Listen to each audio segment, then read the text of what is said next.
بھئی صحابہ جیسا ایمان لاؤ کا مطلب کیا ہے کہ صحابہ کو پیر مانو، صحابہ کو آئیڈیل مانو، صحابہ کو مقتدا مانو، صحابہ کو امام مانو، صحابہ کو اپنا پیشوا مانو۔ تو جو آدمی صحابہ کا نام سنے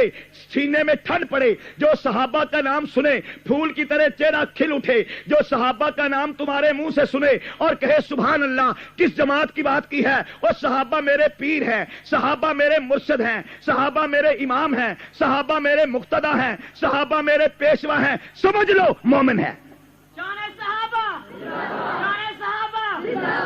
اور جو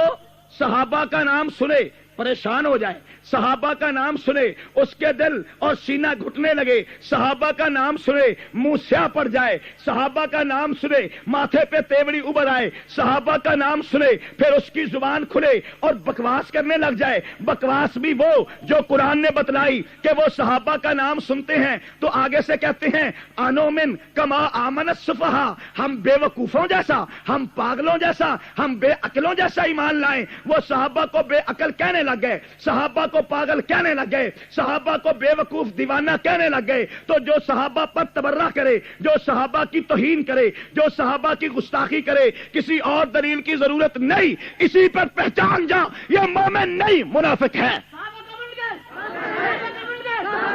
تو تمیز، تو فوراً پہچان جا کہ یہ گستاخ صحابہ ہے، یہ مومن نہیں منافق ہے، یہ مومن نہیں۔ اور آگے کہتا ہوں اسی پر نہیں،